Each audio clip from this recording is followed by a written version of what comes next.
Wait a minute.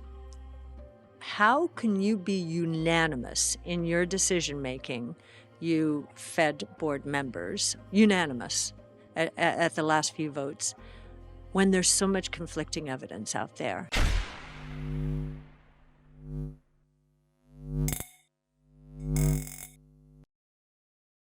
Hey guys, welcome back to Library of Wealth. Today we have ARK Invest CEO Cathie Wood discussing her outlook for the current bear market, as well as the impact that the stock and cryptocurrency markets are having on Bitcoin.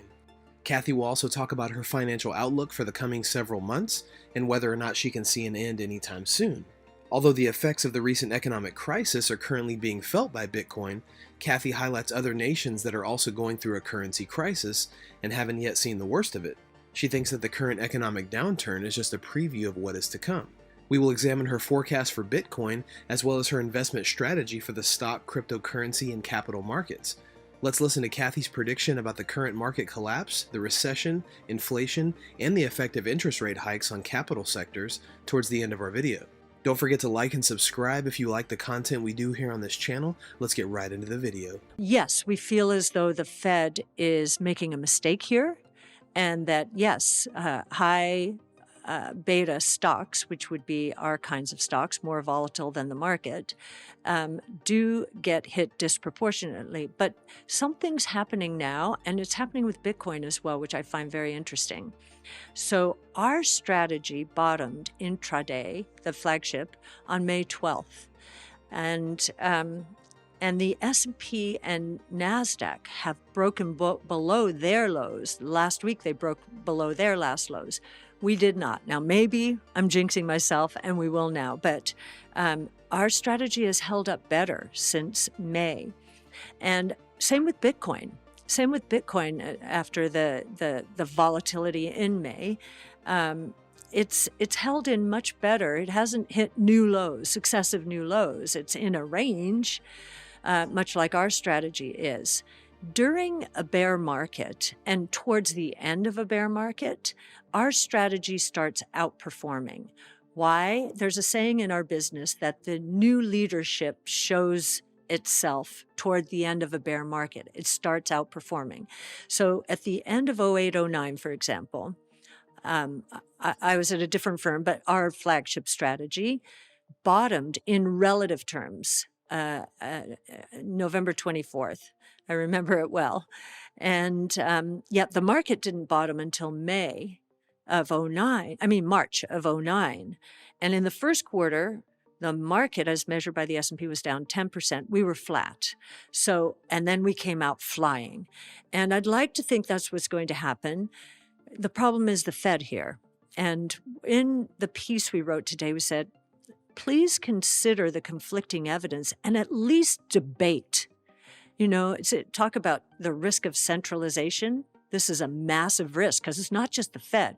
It's not the Fed board members. It's probably one member, and that's Powell, who's insisting on unanimity in their fight against inflation. So what they've just done is raised interest rates 13-fold from 0.25 on the Fed funds rate to 3.25, and they're going to go to 4, we believe, on November 2nd. That's a 16-fold increase in interest rates. Wait a minute.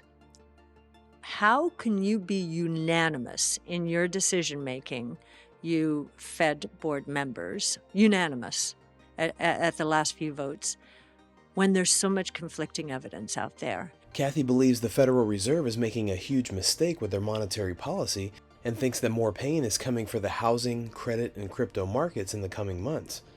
Wood believes the drastic actions by the Federal Reserve are crashing the market, but says that these actions are resulting in suppressed pricing, which provide the savvy investor with substantial investing possibilities. So if you look at what he's doing, I think Chairman Powell thinks he's the reincarnation of Chairman Volcker.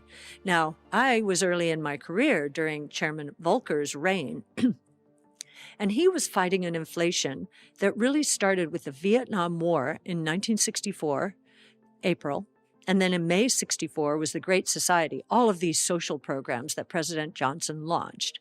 That was the beginning of the inflation that Volcker inherited in 78 or 79. I think it was 79. 15 years, and it was embedded. There was cost push. People had gotten used to working around inflation, demanding certain wages and so forth. So that was 15 years. By the time the Fed recognized that it might have overstayed its welcome, it was maybe 15 months. That's a lot different. And this has been associated with supply shocks every step of the way. COVID, supply chain, Russian war. It's hard to separate out. And I think the key here, and this is where I'm going to have the biggest argument with the people who really think inflation, the genie's out of the bottle. I believe the velocity of money now is going to start falling again. It actually peaked in 97, has been falling. It falls at an accelerated rate during crises. And if the velocity of money starts falling now, that M2, it looks like M2 is going to come in below 3% year over year for September. If velocity is falling on top of that, that means nominal GDP growth is flat to negative on a year-over-year basis. That's a killer for companies' profits. Now, in this environment, the reason why we would start outperforming is because our fundamentals are better. We're the new world. Our revenue growth is much stronger than GDP.